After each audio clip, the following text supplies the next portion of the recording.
can hear my voice, give the peace sign. You can hear my voice. You can hear my voice. Give the peace sign. Okay. Thank you very much. Awesome.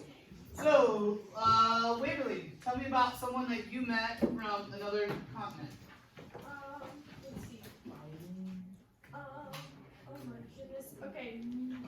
Moy Edomenga from East Ecuador. Let's see. So their land was like polluted and Did it say how it was polluted? Okay. and like the health of their land is important to them. Okay. Okay. Brooklyn, add on to that. They were affected by the oil production, and that drives the game away and ruins it for generations. Ah, so they lost their hunting grounds. Very good. Hayden, what about you? What was, tell me about, did you happen to find someone who's a politician? I did not. You did not? Okay. What about someone who had something to do with water and climate change tied together? No? No? Okay. How about someone from Oregon? Yeah, I got one. Okay. Tell me about that. So, I didn't get the name, but it was a ranch that was ran for 3 generations. That was asked if they could have like 5 wind turbines for $12,000. Okay. Yeah. And did they like that the wind turbines were there? Did they not? I'll be honest, I didn't get to that part. Okay, that's okay. I appreciate that. I appreciate your honesty. What about Sophia? Tell me about, did you find someone, did you find a politician? No, I didn't. Did you not find a politician? That's fine. How about someone who had a connection between climate change and water? Yeah, I did. It's Eric Altman from Oregon. He cares most about his work he did. He got a bunch of problems like climate edge.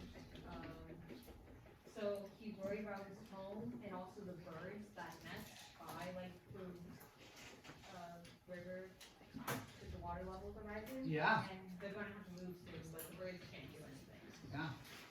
Very good. Cindy? I want to add on to that one a little bit because I did that same one. Yeah.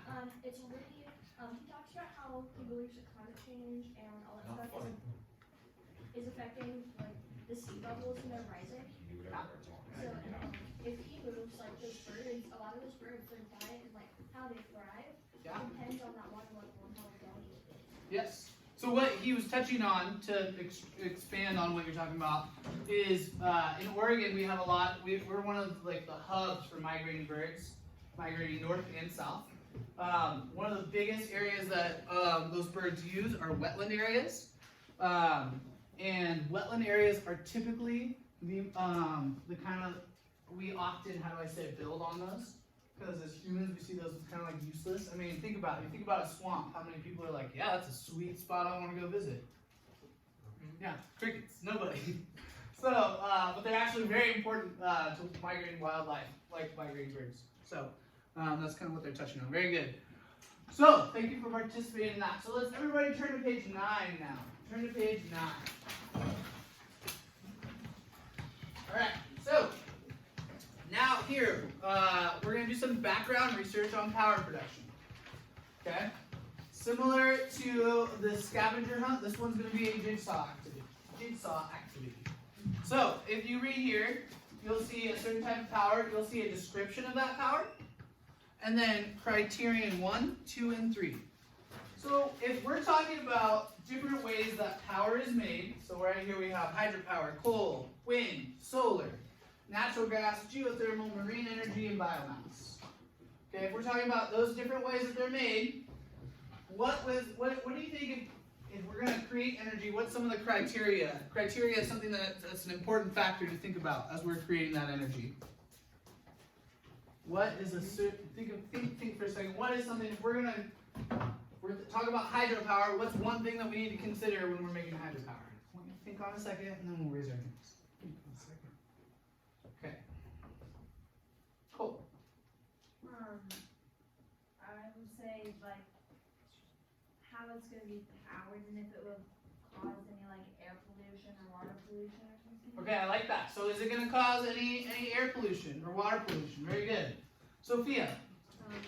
We have to think of how it will impact the local wildlife wildlife, especially. Okay. Wildlife. Very good. Very good. Brooklyn. How would it affect us? How it's going to affect us. Very good. But are you talking about in the way that it pollutes or in the way that it creates power? Both. Both? Okay. Okay. Somebody else. Somebody else. I want some more. Nick. Efficiency. How efficient is it? Very good. Hey, does this create a lot of power or a little bit of power? Because if it doesn't create much, is it worth it? So that's very good criteria as well. Simran. How sustainable? The power itself or like the method that it's creating? Both? Okay. Okay. What else? What else? Hannah, what do you got? I wasn't listening. Okay. Someone else. I want one more at least. One more. Don't make me call on someone. Someone make a hand. You can do it. Colton, what do we got? What's another criteria? I was actually just gonna raise my hand. How durable it is. 'Cause How durable? The windmills don't last very long, stuff like that. Yeah, very good. These are very good things to think about. Okay, so I would like you guys to. I love all these criteria. These were great. I loved all of them. In sum, I think these are 3 ones that climatologists and energy producers got together and said. Okay, what's the cost of it? Is it expensive to create this energy source? Is it not expensive? If it is expensive, do we see a lot of energy from it? So is it worth it? How efficient is it? Okay. Land use. Is it taking up a lot of land? A little bit of land? Okay. How much power is it creating per acre? Okay, so you will need to look that up. How much power does that source create per acre? Okay? And then finally, climate impact. Okay? Hey, burning coal is a great way to make energy. Okay? What's the climate impact of it, though? Someone raise their hand and tell me. What's the climate impact of burning coal? Brooklyn. It makes a lot of smoke and vegetation. Emits a ton of CO2 gases, which is our leading greenhouse gas. Okay? So, on your sheet, on that page, write down, where's my impact? Right here. So criteria 1, cost. Okay? As you were looking this up, I want you to look up, for whatever unit of power that you get, I want you to look up how much it creates, how much it costs to build. Okay? Land use would be the second one. How much land does it take? Okay? And then finally the third one, climate impact. Does this affect the climate? If so, how? Does it emit greenhouse gases? Does it pollute waterways? Does it create different soil composition? You guys tell me. So now, in a second, I'm going to let you choose your own groups. Okay? You can choose groups of 2 to 4, no more. In your group, okay, you are going to get a whiteboard, okay, a marker, and an eraser. And you guys are going to, I'm going to show you in a second the source that you guys can use to find out most of this information. You guys are going to create a whiteboard that you will present at the end of class for that power, okay? So for example, if I give, I'm going to pick on you two. If I give Tally and Simran wind energy and they don't do anything for the whole period, guess what? The entire class won't have notes for wind energy. Okay? So if your group does nothing, then the rest of the class won't have notes due to it. Okay? This is how we hold each other accountable. Okay? So, on your Chromebooks, in a second, what you're going to do is you're going to go to, hold on, don't pull your Chromebooks out yet.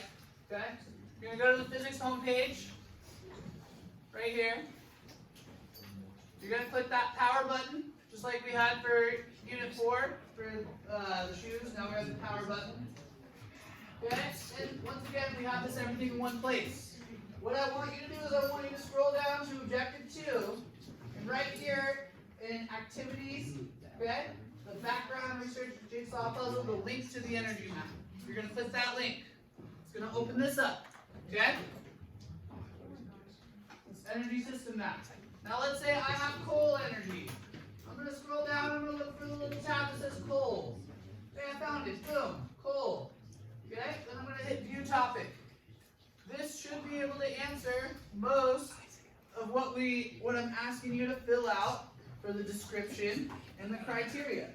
The description, how does coal create electricity? That's what I want you to write here. Okay? If you don't find all the information that you need on this website, use the old Google machine, okay? So, I'm going to give you guys 20 minutes as your group to find a power source, or to do your research. Okay, I'll come around and help. If you guys are having trouble finding this link, we'll come around and help. And then we're going to share. Once the other groups are sharing, you guys will fill in the packet based off what they shared. Fist to 5, how well does this make sense, what I'm asking you to do? Okay. Any questions before I get you going? Okay. Once you have a group, come and find me and I will give your group a power source. So everyone needs to pull out their Chromebooks for the research, grab a whiteboard because that's what you're going to present on, and then come and grab me and I'll let you know what power source you have. Okay? Ready, set, go!